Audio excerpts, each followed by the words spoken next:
All right. Hello, everybody, and welcome to another exciting edition of This Week in Space. Welcome to my little wizarding parlor. We're going to be talking about some Pisces action.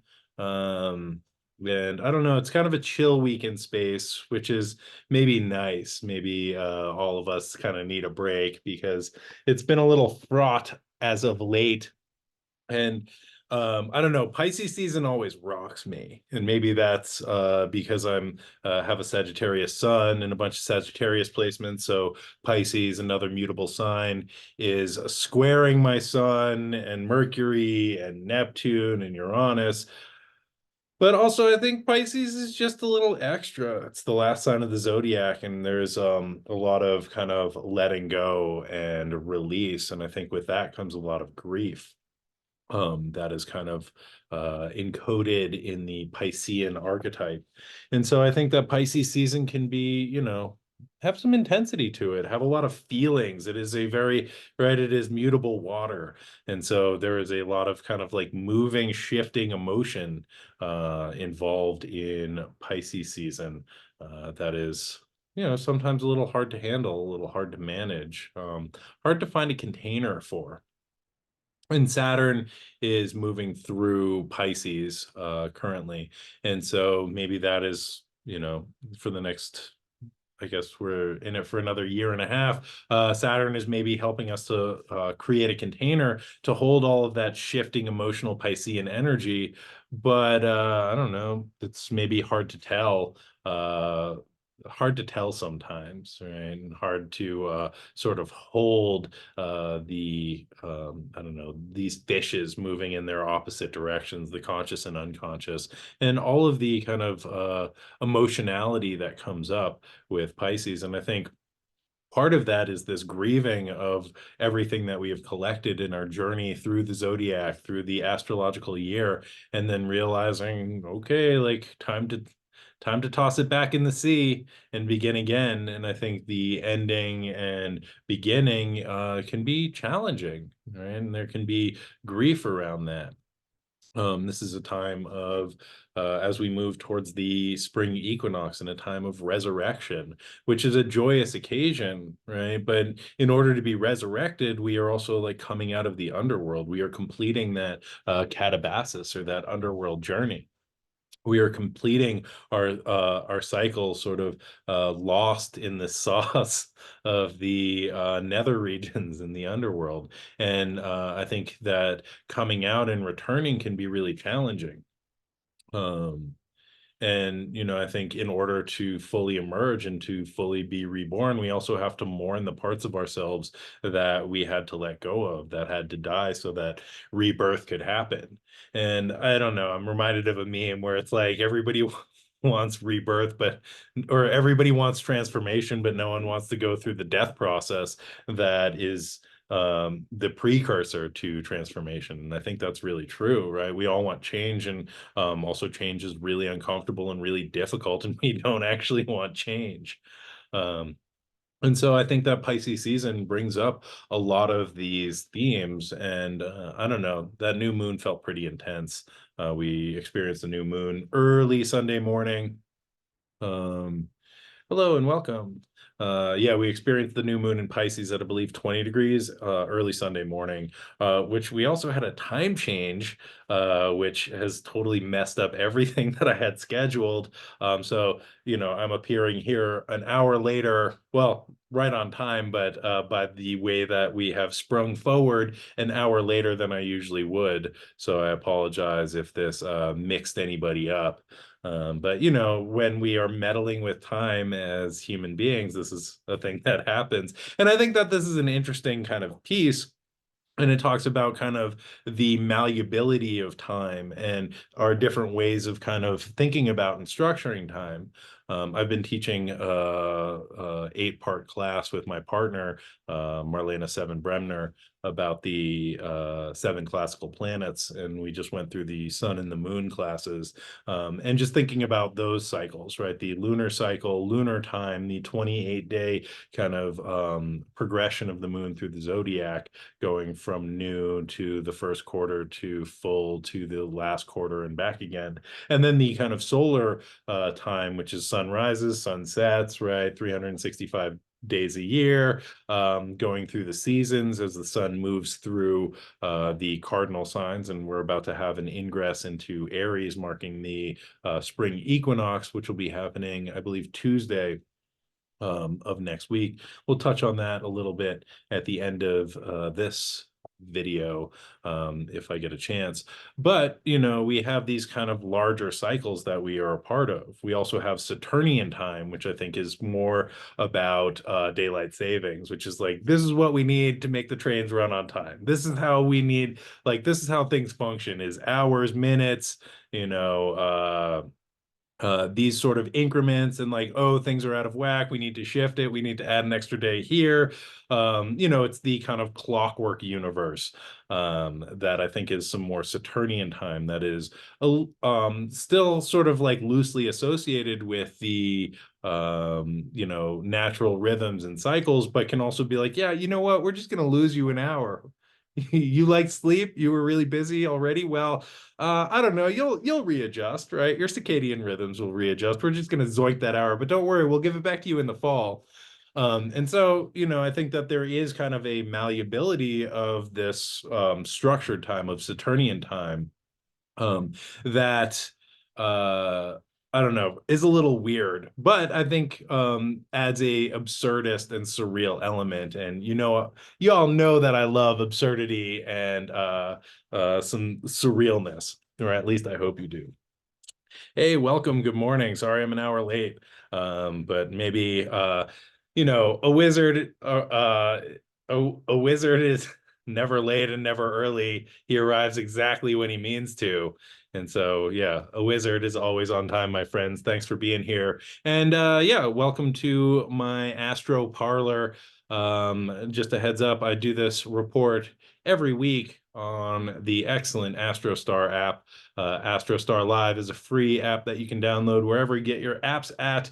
There are a bunch of amazing astrologers up there, like my friend Lauren K. Hickman, who just joined. Good morning, Lauren.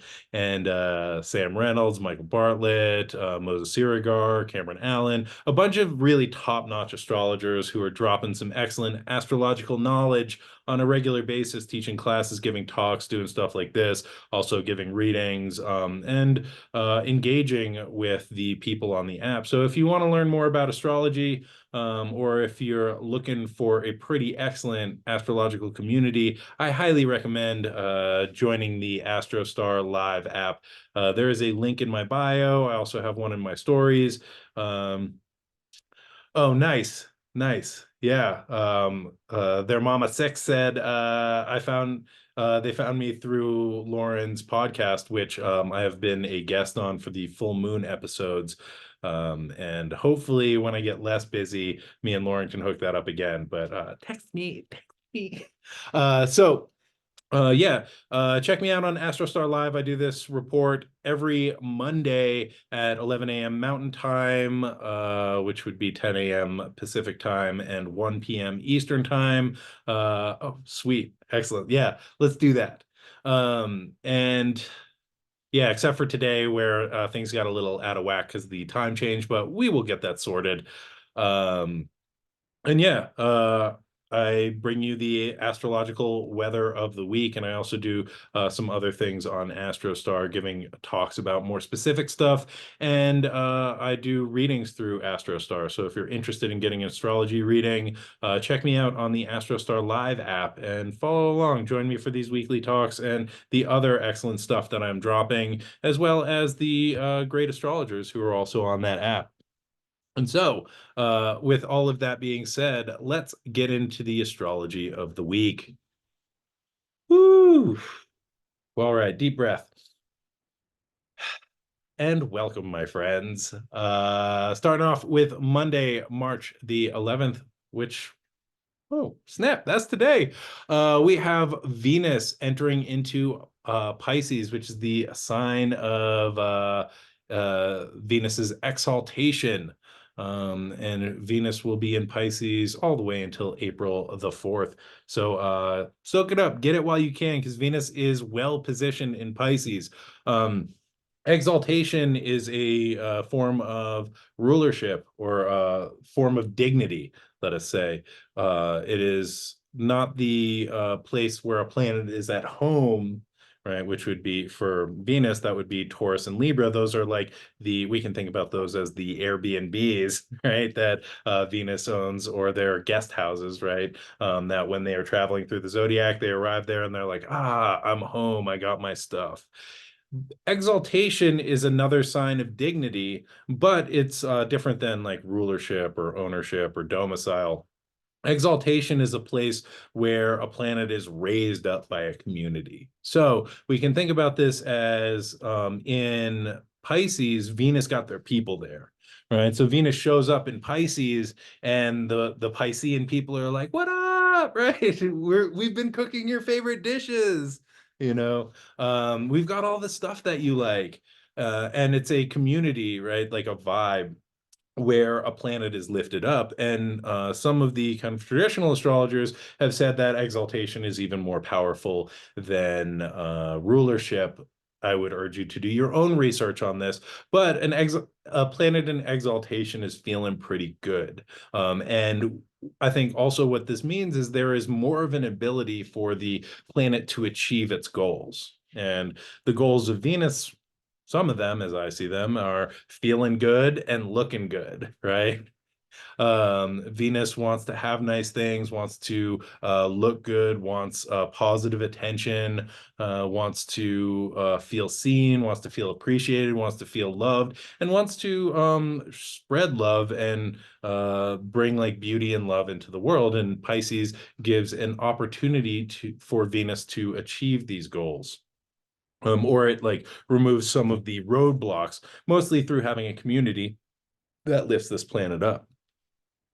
And so, and again, Venus is in Pisces until April the 4th. So this is a good time to soak it up, right? To feel the love. Um, and Demetria George in Ancient Astrology, Volume 1, talks about Pisces as a sign where pleasure increases.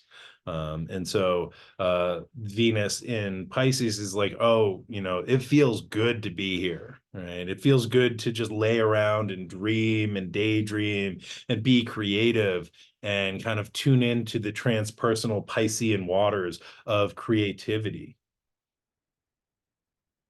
Um, and um, Yeah, I think Venus takes a lot of pleasure in being able to like lounge around and just be in the imaginal space, which I urge everybody to do if we can. And I think this is one of the challenges living in our fast-paced modern world where we are always interconnected, where wherever we go, we have our phones, we have our email, there's demands on our time, there's people asking us to do things, produce things, show up, and be in touch. And I think Venus in Pisces wants to be disconnected from all of that, from this like kind of terrestrial web of capitalist productivity, and wants to be tuned into the transpersonal web of sort of daydream, of the imagination, of creativity. And I think that this is there can be a challenge here, or a tension here, where the demands of the world are sort of like pulling on us in all these directions. And Venus is like, no, I just want to feel good. I want to dream. I want to paint, right? I want to like, lounge around, painting my nails, right? Trying on new like beauty products, looking at myself in the mirror, dreaming of like what a most beautiful potential future could look like. And so I urge you, if you can, to between now and April 4th, to carve out some time for yourself, preferably on a Friday, which is Venus's day, and just, allow yourself to dream, allow yourself to listen to the demands of the cosmos. All right, the demands of the soul, the demands of that inner creative potential, the demands of the heart, and less so the demands of the emails, which are incessant, believe you me.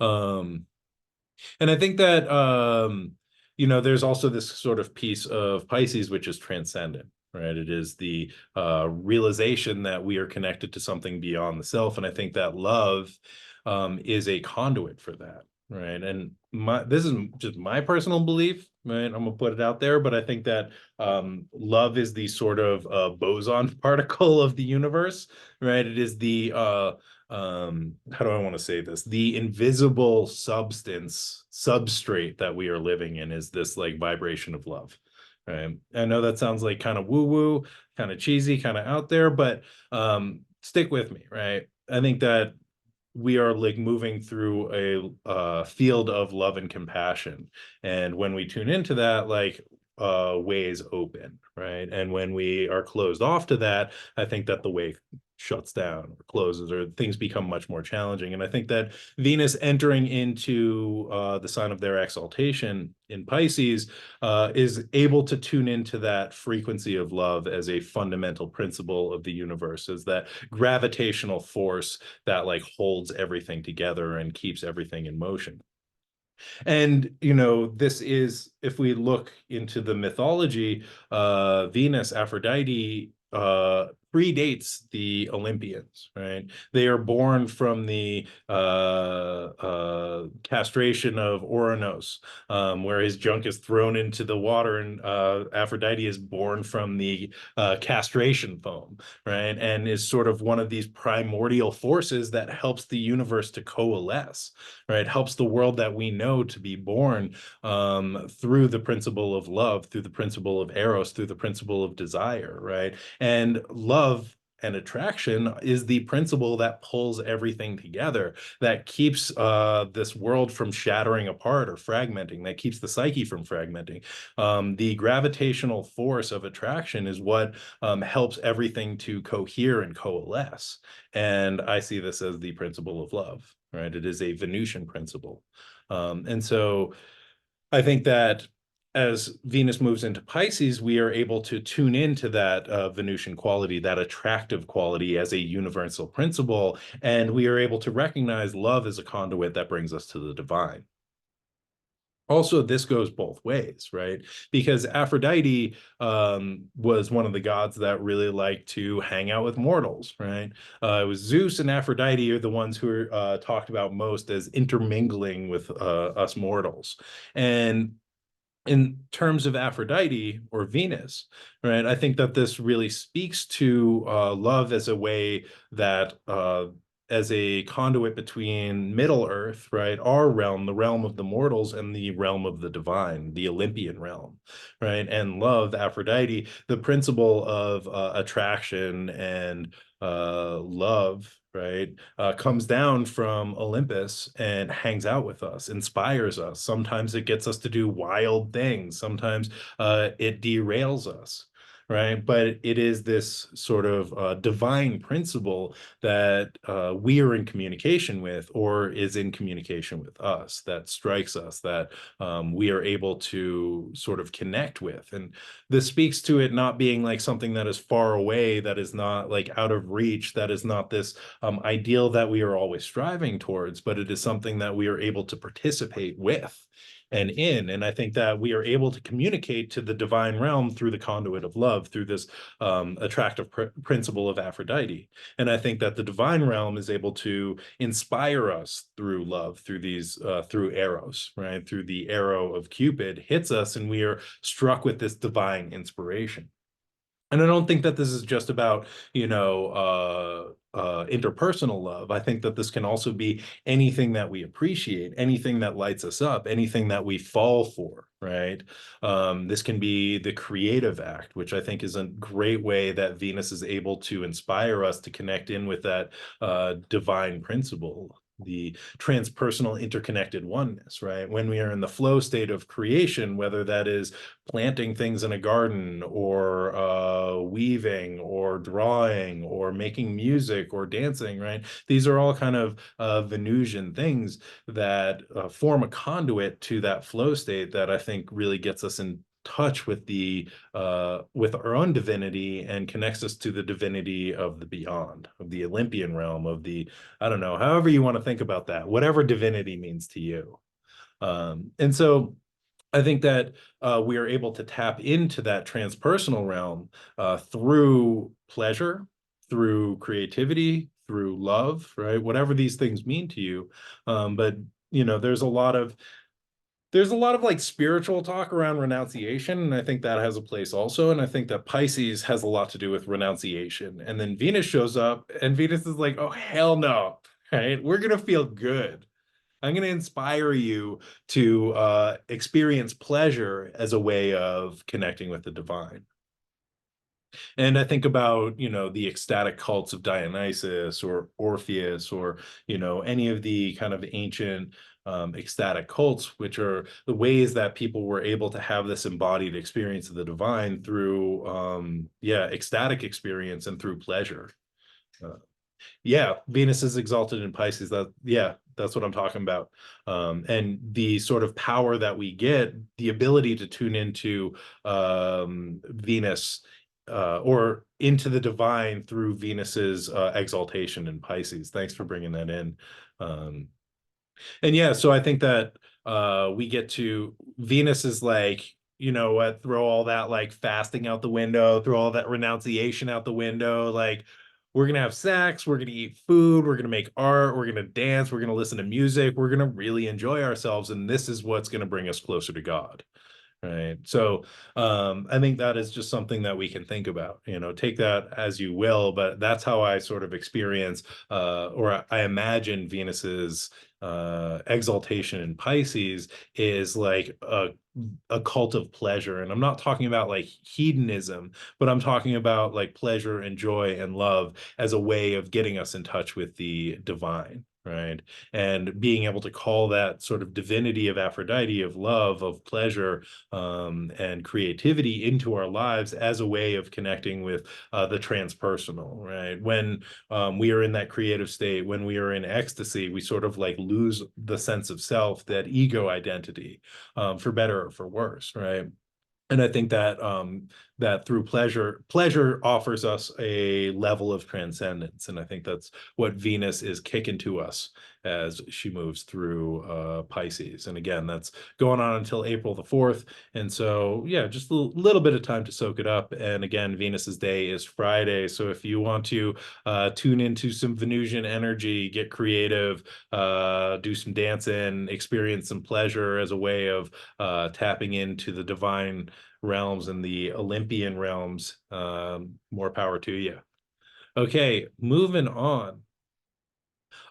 So we have a real slow week in space. We have Venus entering Pisces on March the 11th, and then nothing else really happens until Sunday the 17th, which is when the sun conjuncts Neptune in Pisces.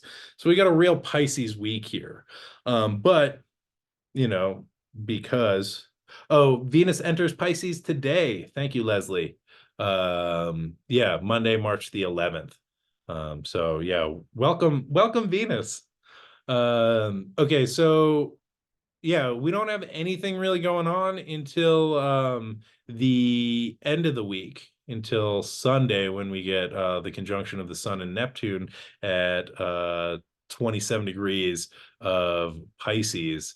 But I figured I would bring this other thing in because we got a slow week. Because on Saturday, March the 16th, we're getting the first quarter moon in Gemini at 27 degrees and 4 minutes. And so this is the opening square. Yeah, Leslie says Venus in Aquarius is meh.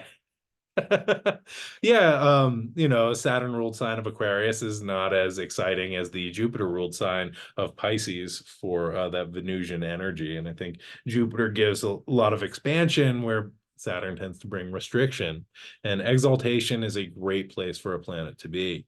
Um, Okay, so I don't talk a lot about the moon in this here show because the moon is constantly moving, making so many aspects. And because this is a weekly thing, there tend to be more important things. We do talk about the full moon and new moon because I think that those are big events and are really markers in the cycles that regulate our lives, and the cycles that we live by.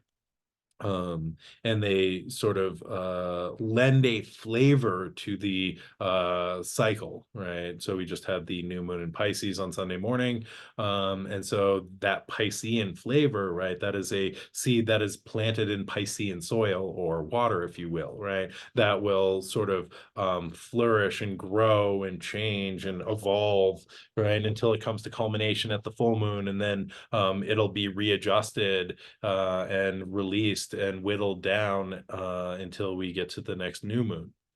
And so I just, because this is a slow week, I wanted to like sort of bring in this lunar cycle a little bit because we're going to get the first quarter moon in Gemini, like I said, on Saturday, March the 16th. And so the first quarter moon is the opening square between the moon and the sun. So we have the new moon, right, which is the, let's see here. We have the new moon, which is the sun and the moon, right, coming, well, this way, the sun and the moon coming into conjunction, right? And then the moon moving faster will continue to move around the zodiac and create its opening square, right? Which is a 90-degree angle and a tense aspect. And so if we think about the conjunction, right, as a new beginning, right, a place to plant a seed or an intention, that seed or intention that is planted in the dark and the invisibility of the new moon then begins to grow and evolve and change and begins to sort of not flower, but begins to sprout, let's say, through the next 2 weeks as we reach the full moon where it blooms. But at the first quarter, we get this first sort of like tension, right, of this seed pushing through its seed pod or maybe breaking through the surface of the earth, right? We get a little pushback. So it could be like, setting the intention. I want to meditate for an hour every day. Pisces season, great intention to set, right? I want to meditate for an hour every day. So Sunday, meditate for an hour. I did not do this, by the way, but I'm just using this as an example, right? Saying Sunday, okay, new moon, I'm going to meditate for an hour, get it done. Oh man, I felt great. I'm going to do that every day for an hour. Now it's Monday, right? Another manic Monday running around. And it's like, oh, like I don't really have time, but like I'm going to force myself. Okay. Like I got 45 minutes in. And then Tuesday, and it's like, oh, I'm still busy, right? Okay, like, well, maybe like 30 minutes here, 30 minutes there, right? We're starting to experience the tension of real life as the imagination, as that Piscean vision hits the road, right? In the physical reality where we're experiencing the tension. And then a week in, right? Maybe we've meditated for half an hour every day for a week, and a week in, something new comes into the system, right? We get invited to a birthday party or like something happens. We get, more stuff to do, more opportunity, and then the meditation practice falls off, right? Or there's a lot of tension around that intention that we set. We have to really like kind of dig in, and that's the energy of a square being at cross purposes, being like, I had this idea that I wanted to do, and then reality coming in and meeting it and being like, oh, I don't know, you're gonna have to really work hard to make that one happen. And so as we push through that square, as we push through that resistance, or as we accept or as we integrate, right, then the practice changes. And maybe we started, I want to meditate for an hour every day, and maybe like the compromise or the reality of the situation is, okay, now I'm going to meditate for 15 minutes every day, or 15 minutes in the morning, 15 minutes at night, right? And then we go through another week with that. And then we get the full moon, which is a culmination where there is something revealed, right? Where the light of the sun shines on the moon and is in opposition, right? We have the sun and the moon in opposition, and so we are seeing some benefit or some evidence, right, from what we from the intention that we've set. And we were getting to kind of observe, okay, like this is even after 2 weeks of meditating for 15 minutes a day or half an hour a day, I'm starting to feel better, right? Or ow, my legs really hurt when I sit like that. Whatever that is, and so we're getting kind of a we're seeing the flowering or the blossoming of whatever that practice is, of whatever that intention is. And then we go into from there, we're like, okay, like, what needs to be adjusted from here, right? And we start to move into the waning period. And so maybe like other things in life need to get cut out. Maybe I need to watch less TV at night so that I can have more time to meditate, right? Maybe there's adjustments that need to be made in the meditation practice. Maybe it doesn't just need to be sitting meditation. Maybe it can be walking or another form, right? And so as the moon makes its moves towards the waning quarter, the last quarter, we are making adjustments based on the evidence that we have from our practice. um and the figuring out what needs to be given up or released to bring this practice or this intention into better alignment in our lives. And so at that last quarter moon, that's the closing square, where it's like, okay, this is the last sort of like tension as that cycle is drawing to a close. And so what are the final adjustments that might need to be made? What are the things that need to be shifted or reoriented or released from this last cycle to make space for the next one? And then as that occurs around the last quarter, we go into the waning phase, right? The final waning phase in the balsamic moon. And then we start a new cycle at the new moon and we set a new intention, right? And we are building on the spiral of everything that has come before. Right. And so that's sort of how the lunar cycle works. And this is also how the synodic cycle between any two planets works. The next day, we're getting the Sun conjunct Neptune in Pisces at 27 degrees and 22 minutes. And this is the Sun Neptune new moon. Right. This is beginning a new synodic cycle between the Sun and Neptune. And this is the sort of releasing of the last cycle and all of the information that we sort of have accumulated through the Sun's relationship to Neptune over the last year. And now this cycle is beginning again, and a new intention is being set in the relationship between the Sun and Neptune on the field of Pisces. And then this relationship will grow and will evolve as the Sun moves faster and makes their journey around and forms the opening square, which will occur sometime, in the next couple of months, and where we will see the first like pushback or tension to whatever intention was set with the Sun and Neptune. You see that? You see how that kind of works? You see that kind of cyclical relationship of in like conjunction and intention, opening square and tension, opposition and illumination or revelation, and then closing square and renegotiation, reorientation, and release, and then back to the conjunction again. And again, we get this with the relationship with every planet, with Pluto, Neptune, right? Saturn, Jupiter. We don't get that with Venus and Mercury and the Sun because their greatest elongation is under 60 degrees, so they don't even make a sextile to the Sun.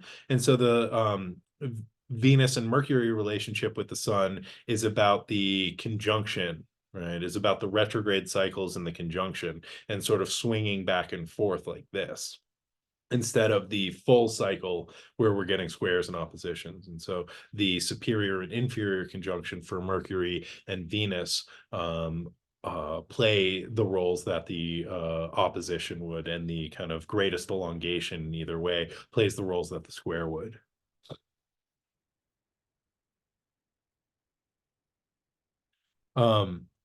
Oh, yeah. Leslie was saying, isn't this technically what happens with all the planets through the signs, or do you just mean actually with the Sun and Neptune? This is all the planets through the signs. All the planets in relationship to each other have their personal cycles. I was just bringing up the Sun and Neptune because we're getting that conjunction the following day on Sunday, March the 17th, we're getting the conjunction of the Sun and Neptune. So that was just the closest example that I could reach to because it's in my notes and I can't remember when who conjuncted what. But yeah, that relationship of, the kind of new moon conjunction, opening square, opposition, closing square, and then conjunction happens with all the planets in their relationship with each other, right? So that could be Mercury and Pluto, right? The furthest and the closest. They're all sort of in that type of relationship in their cycles. And so I bring this in because we just had this new moon in Pisces yesterday, and then on Saturday we're getting the opening square. And so this is just something to notice, right? What is coming up the first week after, right? Whatever intention was set consciously or unconsciously, like what are we finding out about it? And Gemini is all about data, right? So like what is the data that we are picking up from this first week, right? First week from the conjunction of the sun and moon, from this new moon, right? And then what is the information that we're getting? What is the feedback that we're getting from the universe, right? What are we kind of picking up from this? And then yeah, and then oh, I got all these notes about this, but maybe it's not worth yeah, and then we will have the full moon in Libra on March 25th at 5 degrees, which will be in about 2 weeks from now, and that will also be a partial eclipse, right? Ooh, yeah. Um, Somebody saying Sun and Neptune squaring the galactic center at 27 degrees and 11 minutes of Sagittarius. That's right. And I don't, thanks for bringing that in. I don't really think about the galactic center very much, but it is, as I understand it, right, that is the sort of like point that our solar system orbits around, right? The place that the sun orbits around. And um Leslie, can you like how tight is the square between what and what? Oh, between the galactic center and uh okay. Just checking on the comments here. Um so the square with the galactic center would be like 11 minutes off between the sun and moon. Or sorry, between the sun and Neptune and the galactic center. So if the galactic center is at 27 degrees and 11 minutes of Sagittarius, then the square is 11 minutes because the Sun Neptune conjunction in Pisces is at 27 minutes, 27 degrees and 22 minutes. Sorry, that was a lot of numbers there. I apologize. But yeah, it's a pretty tight square. And then this Mama Six asked, what energy do I see coming during eclipse season? I see this energy as being fraught. I see this as being some intense energy, and I was going to talk about it a little bit more next week. Um, but I think that there is a lot of tension around this North Node in Aries and South Node in Libra. And I think that we are seeing this play out through conflict and war all over the globe in various ways. And the sort of diplomatic measures that are actually enabling conflict and harm to continue, if not increase. And I think that's a very like Aries North Node and Libra South Node. Also, Mercury about to go retrograde. Mercury enters their shadow on Tuesday. Oh no, sorry, on Monday, March 18th at 15 degrees and 59 minutes, which is very close to where the Chiron conjunct the North Node. So I think that also reactivates the Chiron North Node vibe and the energy around that. I did a talk for ESAR about that and did one on AstroStar, and a lot of like intergenerational trauma, collective trauma, how we process trauma in our own bodies, like how trauma sort of influences our actions when it's unconscious. And So I think that these things will be reactivated through the Mercury retrograde, which ends on uh let's see here. When does Mercury retrograde end? Kicks off April 1st, and then yeah, Mercury retrograde ends on April 25th, and they station direct at 15 degrees and 59 minutes, which is, that point where Chiron and the North Node conjunct. And so Mercury is going to be in their shadow and moving in their shadow for the first eclipse, which is happening on the 25th in Libra, which is a partial lunar, and then we're getting a total solar eclipse in the US on April the 8th, which Mercury is going to be retrograde for that. And I think that's going to increase frustration, increase some like entitlement issues, increase a lot of things, increase tension. And eclipses are already like pretty tense situations. And so I think Mercury is going to throw a wrench in the works of an already like really intense situation around the eclipses. And Mercury is retrograding through the fire signs this year. And so I think things are going to be like really hot and really activated. It's going to make us rethink our actions and the desires that motivated us to act. And I think that kind of like reflection can be really uncomfortable, especially if there's shame around some of the things that we've done or unconscious actions that then we are rethinking and we're like, oh, whoops, I really messed up there. And I think that can bring in a lot of shame, which a way of processing shame is by not processing it and just blaming other people or getting angry. And I think that is a tendency that Aries can fall into if it's unconscious.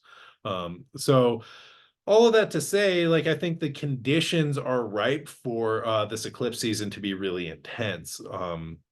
And I think what it brings up is what is our role as an individual and what is our role in the collective or in relationship, right? How do we have agency and autonomy in ourselves? And also, how does that fit in with another person or how does that fit in relationally? And I don't think that one is more important than the other, but like we need to have it balanced. Um, oh, yeah. Let me check in with the comments real quick. Um, to answer you, Leslie, okay. Mercury is going retrograde on April the 1st. April Fool's Day. Haha, just kidding. No, not just kidding. Mercury is retrograde April 1st at 27 degrees and 13 minutes. And then they station direct on April 25th on the degree that we had Chiron conjunct the North Node. Right. So Mercury is going to pass that degree, like basically hit their shadow at that degree, 16 degrees of Aries, and then past that go to 27 degrees and then retrograde all the way back to that degree, 16 degrees of Aries, where we had the North Node Chiron conjunction. Also, the eclipse that's happening on April the 8th, the total solar eclipse, is happening exactly conjunct Chiron at 19 degrees, which also is on pretty conjunct the US natal Chiron, which is at 20 degrees of Aries. So I think that, again, all of this like core wounding is coming up, and eclipses are like a portal, right?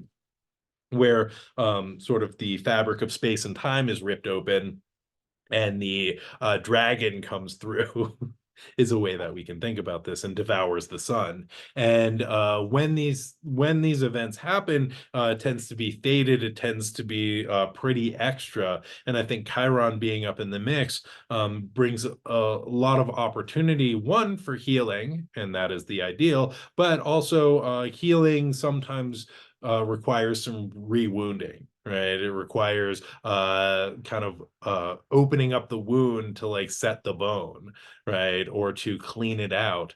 And I think that that can be a really uncomfortable thing. And if we're not aware of this like discomfort or pain as part of the healing process, it can cause us to be very reactionary, right? And you know, Chiron, when they are wounded, can behave like a wounded animal and get vicious, right? If they're not conscious of this as part of the healing process.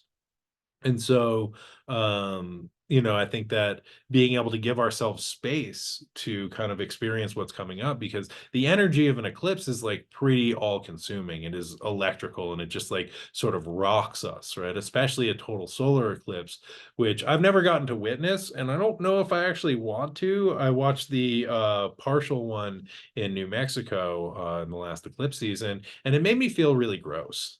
It just like didn't feel right. I think that there's something naturally strange when the sun, the life-giving force, is covered up during the day, and listening to all the animals go quiet. And I was listening to a talk the other day by a therapist, an ecotherapist, who is saying that humans have evolved in connection with bird songs. Bird songs have a certain resonance with our vagus nerve, which is the nerve that runs all through our body, that is what activates fight or flight. And by listening to bird songs, regulates the vagus nerve and lets us know that we're safe. And when the birds stop singing, it activates our vagus nerve and tells us that something is unsafe, something is not right. And that was, I think, my kind of, and this happens at like a very unconscious level, right? Because this is old programming, ancient programming from when we like first started walking on two legs. And we don't think about this. We're not like, oh, there's no bird singing, right? We're just like, oh, something's off, right? Something feels icky.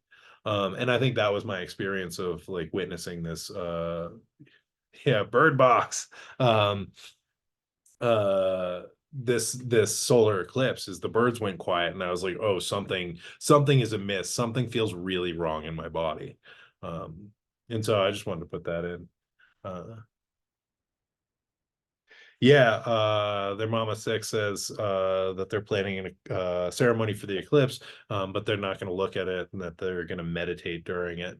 Yeah, and I think that, you know, we all have our ways of participating in the celestial events, and I don't think there's a right way, and I don't think there's a wrong way. I think we need to just be in tune and figure out what's right for ourselves. And I think that being able to honor these very powerful moments, and again, this one is conjunct Chiron, which is this, you know, archetype of healing and teaching and learning and growth through suffering, which is like, that's intense, right? And when that thing is on stage and that thing is like illuminated or electrified by that eclipse energy, that brings a lot of intensity at like a very kind of deep unconscious level. And I think being able to give that energy space, you know, to allow it to rise up and to be present and to give it a seat at the table, I think is a really great way of sort of working with that energy. And it gets really challenging if we're forced to like suppress it, or we're not able to acknowledge it, because it can come up in it can come out in sideways, right? It can come out as you know, blaming other people, or you know, pitying ourselves, going about in pity when there is a strong wind that is carrying us, to paraphrase from The Sopranos, right? Um, you know, that Chiron, when they're unconscious, is like, it's other people's fault. Why does this always happen to me? I'm just gonna like slink back into my cage and cave and suffer. And I think when it's conscious, it's like, oh, how can I metabolize this energy? How can I change this energy? How can I transmute this energy into something that is valuable and potent and powerful and golden? And like, how can I share that with other people? How can I take other people on this journey with me? Which I think is a great way of doing it, but like, that's not easy. And I think it requires some of that space to tune into ourselves. And again, I think eclipses just like dredge up stuff from underneath, right? It is this dragon that is sort of emerging through space to swallow the sun. That's an intense moment, and that brings up really deep stuff. And having just the space to process that, whatever that looks like for you. So to answer your question, that was some of my thoughts about eclipse season. Um, okay. I want to yeah, we got about 10 minutes left. So I just want to talk about the last aspect that we're getting this week. And I'm really thanks for asking questions, because this is I was like, man, there's like really nothing happening. How am I going to fill this time? But I think we've done a good job. Thanks, folks. So the last transit of the week is happening Sunday, March the 17th, and we're getting the Sun conjunct to Neptune in Pisces at 27 degrees and 22 minutes. And like somebody said in the comments, that is in a pretty tight square to the galactic center, which is at 27 degrees and 11 minutes of Sagittarius. And so I'm not really up on holidays, but I think that March the 17th is St. Patrick's Day. Am I correct out there? And so, while you are either validating or not that guess, I think that there is with the Sun conjunct Neptune, we have the opportunity for transpersonal experience. The Sun is our kind of ego identity, and Neptune is dissolving. And Neptune can dissolve our ego identity in very skillful ways, like realizing that it is not me against the world. Oh, thank you, Leslie, for validating that the 17th is St. Patrick's Day. Um, I thought, but I haven't lived in Boston in a long time.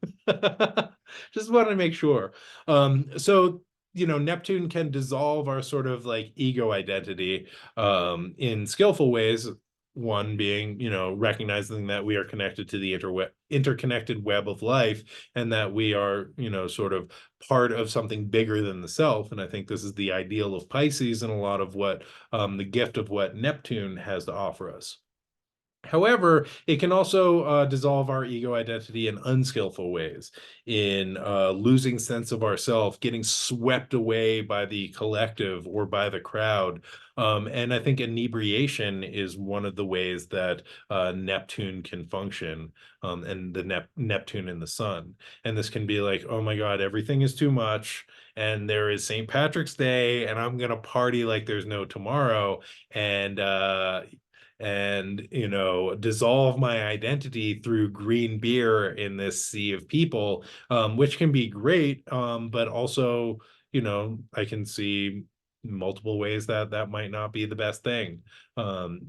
Because Pisces, where this where this conjunction is happening, is already pretty permeable, emotionally permeable, right? And sort of like dissolving and surrendering, right? So there's already kind of a loss of self. And like a permeability to substances, right? Because our defenses are permeable, right? Our tolerances are permeable, our boundaries are permeable. And then Neptune conjunct the Sun right there, and it's just like, oh, I'm gonna get drunk. And then it's like, oh, all of a sudden I am sort of like, I am not me anymore. I'm blacked out, right? Or I'm just like one with everything, and losing that sense of self and ego identity can feel great, but also without that sense of ego identity, we lose sense of this is where my body ends and somebody else's body begins, right? And I can think of multiple ways that that can end badly, like fights or car accidents, or just like bumping into people, making a fool of yourself, spilling beer on somebody, right? These are all kind of like without a good sense of ourself and our boundaries, where we end and other people begin. It can create conflict because a lot of our social conventions are based around personal space and boundaries. And as those things dissolve, it can lead to conflict. And I think that it can also, with Neptune conjunct the Sun, Neptune is the sort of like victim, redeemer, martyr archetype. And I feel like Neptune is looking for that like Eden, the sense of Eden, right? The paradise where we didn't have to do anything or be anything, where we were just sort of like free floating in the amniotic fluid of the womb or of space, right? And Neptune is like, oh, I want to get back there. And Neptune conjunct the Sun is like, come on, we can get back there. Let's go, right? Drink this, take this, right? Take these pills. We'll get back there. And that, no judgment on any of this, but just be careful and be aware of what's going on and what are the forces that are motivating us. Because I think the sad fact is that we're never actually going to get back to that blissful womb state until we're actually back in the blissful womb, right? The We're here and we're doing this, and we're individuated beings, like recognizing our interconnectedness, and that can be painful. Right. But there's no way, the only way out is through, my friends. And so, part of this is having that strong solar ego identity, right? That solar sense that points us towards the hero's journey and the quest and helps us to shine our light into the world. And Neptune like dissolves that, right? Dissipates that, which again I think can be really nice for a time. But I think that Neptune really has this deep longing to return to a world where, like, of that infancy of floating in the womb, where we are held and fed and breathed for, and like that's just not the case, right? And so I think that there's a lot of suffering that Neptune brings up. Why me? Why not? Oh my god, my life is so hard. Oh, I deserve a break, right? And then you throw St. Patrick's Day into the mix, and all of a sudden we are held in the amniotic fluid of green beer in the womb of like a crowd of people, and we lose our sense of self. And that can feel great, and also that can feel really bad the next day when we're hungover and we're back in our body, right? And we're our own individual self with our own ego identity, which also might be feeling shame because we bumped into somebody when we were blacked out and got punched in the nose. Right. So, I'm just like weaving these kind of like extreme scenarios, but I think this is one of the ways that I see this playing out, right? And again, like Neptune dissolving, right? Dissolving this ego identity and the core sense of self of the sun. And with this, we can lose the sense of ourself. And we can be like kind of swept away by the wave of the collective, which, if we take this out of kind of St. Patrick's Day, or like the St. Patrick's Day parade, right? This can be patriotism, right? This can be, whatever kind of ideological idea we get swept up in and lose our sense of self and lose our ability to choose, this is what's right for me, or this is what's in alignment with my core self. And it's like, oh, that sounds good. Oh, you guys have a good idea. Okay, I'll just come along with you, right? Without sort of touching in and being like, what does my authentic self say here? Right. And I think that's really important, and that's a very important solar quality. And Neptune again dissolves these things. I think it can bring up feelings of confusion, right? And feelings that we are drifting without a purpose. And I see this as a kind of difficult conjunction. And so just giving yourself space. And I think also one of the ways that this can be challenging is in our fast-paced modern world, everything's like, you need to know what you're doing, you need to be productive, right? You need to have a plan, you need to have a purpose. And when we hit those days where it's like, I don't feel like doing anything, nothing makes sense to me, I'm confused, I don't have a purpose, I'm just adrift, I think that can make us feel like there's something wrong with us, right? Oh, I'm lost. I don't know what I'm doing. I'm not a good person. They can bring up a lot of shame, especially when we're looking on social media and everybody's living their best life, right? They seem like they have their purpose on their hero's journey, on their, metaphorical quest. And we're like, I just don't feel like doing anything. I have no energy, which is also a Neptune sun thing, right? The sun is our vitality, and Neptune conjunct the sun is like, throwing a damp rag on that, right? And you're just like, oh, I don't want to do anything, I don't feel like doing anything. um yeah, their mama six says I have that feeling every day at 4 p.m. Me too. And there's something that always makes me like drink more coffee and push through it, and that like feels gross. And I need to like reorganize my life in such a way where I can take a nap, or like, just zone out or meditate, or not do anything. But I personally, I'm caught up in the wheel of some sorrow, where I'm like, I need to push through this, right? And when we don't, we're like, I'm a bad person. I guess I'm speaking for myself. When I don't push through it, I'm like, I'm a bad person, I'm a failure, I'm going to get crushed in the gears of a giant machine. And I think that's not true. And I think that's also really gross. And so, I think Neptune can give us that like feeling of, I don't have a purpose, and like I don't have energy. And that can really lead to feelings of shame. And I just, one of the great things about astrology is it's like, okay, on Sunday, which is a Sunday where you should be taking it easy, um, or I should be taking it easy. You should do whatever you want to do. I should be taking it easy on a Sunday, and Neptune conjunct the sun is going to be like, yeah, I don't have any energy. And there's parts of me, my like Saturnian parts, that are like, no, you need to push through, right? And if you don't, you're a bad person. That's Saturn's voice for me.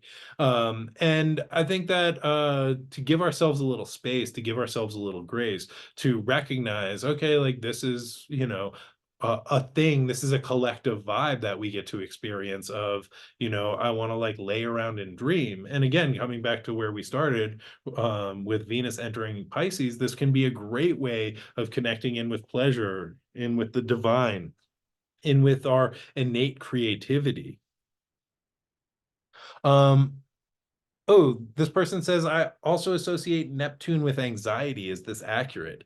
I would say if it is accurate for you, it is accurate. And I think that it is really important that we have our personal relationships with the planets. I can definitely see Neptune as anxious. And the way that I see Neptune as anxious may be different than the way that you see Neptune as anxious. But for me, it's like the infinite beyond, right? And standing at the edge of the infinite beyond, which is like, oh, there's no boundaries, there's no structure, there is no floor, right? Oh, it's like standing at the edge of the void for me. Is a way that I see Neptune, where I'm like, oh, I want to throw myself in, and also like I'm terrified. And so that's the anxiety that I feel around Neptune, right? The anxiety that I get like being in the ocean and being like, oh, whoa, I'm a little far away from shore and I could just like disappear out here. And so I think that's the Neptunian anxiety that I feel. But I'm curious how you experience Neptunian anxiety, because I think it's also like really accurate, right? We all have different placements and relationships to these planets. And I think that I don't think there's a right or wrong, right? I think that getting to hear people with other natal placements, experiences of the planets, really informs our conception, right? Our understanding of how the planets function. And my understanding is from my experience, from the books that I've read, from the people that I've talked to, from the charts that I've looked at, right? I think we're always aggregating data about like this sort of lived experience and being like, hey, this is how it feels like for me. What does it feel like for you? What is that like? You know? And so I just want to offer that up. Um, yeah, so I think I lost my train of thought, and I think that's kind of okay. Oh yeah. Just talking about with Venus in Pisces, right? Venus just entering into Pisces, today. And so by Sunday, it'll be about a week into Pisces, maybe about 6 or 7 degrees. And then the Sun and Neptune conjunct at the end of Pisces in the last decan at 20 degrees. And, I think Venus reminds us that like by like lounging around, right, and connecting in with something bigger than ourselves, like we can access creativity. And I think that there is a great creative potential with Neptune and Pisces, right? And the sun being able to maybe like channel that in, right? And being able to allow ourselves to dream so we get inspiration, we get sort of the connection with the imagination and with the ideal, and being able to tune into that and channel that into this realm. And I think that's a way that the sun works, right? Is that it can receive the information from other planets and then radiate it out into the world. And so, uh, just like one of the ways that I can think about this conjunction is like feeling, oh, I'm so dumb because I can't do anything and I should be working harder. Yo, what's up, Kareem? Nice to see you, my friend. Feeling on Sunday being like, oh, I don't have any energy. I'm such a bad person, right? And that's one way that we can take that. And Neptune can be the martyr. Oh, I work so hard. Like, oh, this always happened to me. Why do I have to do this? And that is the actual sound of my brain sometimes. And then the other side of that, which is like leaning into it and being like, hey, this is where I'm at right now. Let me just lay in the sun or lounge around or just appreciate the feeling of where I'm at. and be able to just notice that and see what comes when I just allow my mind to wander, right? When I allow my mind to sort of go into the imaginal space, into the dream realm, and I'm not telling myself this is what you should do or this is how you have to be, right? And when I can allow myself to just be, right? Maybe there's amazing things that can sort of come in because I think there's the opportunity for that. And again, I just want to reiterate, if you're partying on St. Patrick's Day or over the weekend, just I don't know when to say when, as they say, because I think that there is definitely a increased drive towards checking out, towards inebriation. And I'm not saying that that's a bad thing, but just having a safe container to be able to engage with that in. Because I think that being able to lose ourselves in ecstasy and joy and pleasure is a great thing, but we want to have a good container for that so that we can come back, so we don't like make mistakes that are going to haunt us or create shame, right? We want to take actions that are in alignment with our authentic self and not be like so lost from that ego solar identity, that cohering principle, that we feel shame when we come back, because I don't think shame is very helpful. uh, uh, Yeah, so Laquita saying that with Neptune conjunct the sun, sometimes worrying that Neptune conjunct the moon, sometimes worrying that emotions are too much or overwhelming. And that's real, right? And I think that finding ways of kind of metabolizing emotions, like Neptune conjunct the moon, can be like really psychic, can also be like these aren't necessarily your emotions. This might be like the collective emotion, right, that you are channeling through your body. And so that can be like a lot, right? And the moon, I see the moon as a container, right, where life grows. And so thinking about like what is the kind of physical or emotional container that you are able to form for your emotions, and whether that's like meditation, whether that's exercise, depends on where this relationship is happening. The sign placement might give you some clues on, okay, this is a good way to help me contain. And also, I think about the moon as digestion, right? So how do we like metabolize the Neptunian energy, that transpersonal energy, that collective energy, right? And how do you like have good boundaries around it and be like, okay, like this is feeling too much, or yeah, like Leslie was saying, this is really sensitive, right? So what are the ways that I can like help contain that? And sometimes that's time alone, right? Sometimes that is being in your house, right, where you can close the door and like kind of that sensitivity can be protective. Yeah, Neptune moon, like very sensitive, Leslie was saying, and I agree with that. Being able to yeah, find good ways of uh I don't want to say protecting, but like being able to metabolize, or being able to contain, right, and channel skillfully, so that we're not just like overwhelmed, because I think that Neptune is like very powerful, right? It's like the ocean that is just sort of like, uh, you know, we're tossing and turning on its waves, especially when we have personal planets in conjunction with it. And so, yeah, what is the boat that you can create? What is the moon boat that you can create to sort of sail on this, right? And recognize that, like, okay, maybe emotions are too much, but maybe your emotions don't need to be, right?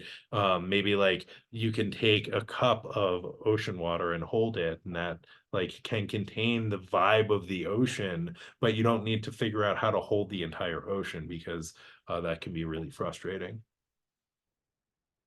um yeah, so I think that is all the astro weather that is fit to print, my friends. Next week, we will be talking more about Mercury entering their shadow phase, as well as the sun entering into Aries, which marks the spring equinox. So we can think about um, fertility rituals, celebrations of rebirthing, and also how to balance an egg on its tip. So those are a couple of things to look forward to. Again, I do this talk every Monday at 11 a.m. Mountain Time. We'll get that adjusted for y'all. That would be 10 a.m. Pacific Time, 1 p.m. Eastern Time. And yeah, you can catch me through the AstroStar app. And Kareem, it's so good to see you. I miss your beautiful face. I hope you're doing well out there in the tubes of the internet, my friend. Um, yeah, so every Monday I do this on the excellent AstroStar app.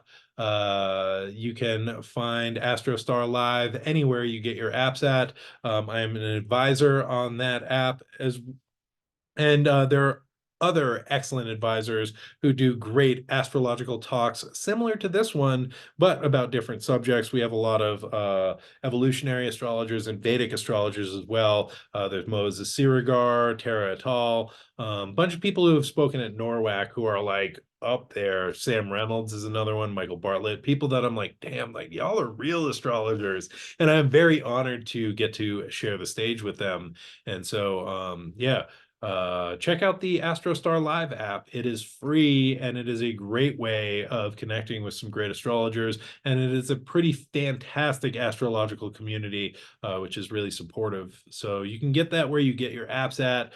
There's a link in my bio as well as a link in my stories so that you can follow me. I do my talk every Monday. Sometimes I do it on Instagram. Sometimes I do it on YouTube. I always do it on AstroStar Live, and then I give other talks up there as well on specific subjects. I did one on Chiron last month, thinking about what I'm going to do this month. And yeah, I also give astrology readings through the AstroStar Live app. So if you want to connect with me or get a reading, check me out on AstroStar Live. It is a free download, and it is a great place to kick it with astrology. So yeah, that's that's it. Let me check my oh yeah, Leslie says I have Neptune in Capricorn. Thank God. Yeah. And Leslie, were you because I know that the Saturn Neptune conjunction happened in Capricorn. I'm curious where Saturn and Neptune are for you. I guess that was in 89, which was like pretty cool. A lot of stuff happened then. Yeah, I'm just gonna check over. I'm gonna end this broadcast, so I'll see y'all later. Thanks for tuning in. Bye now.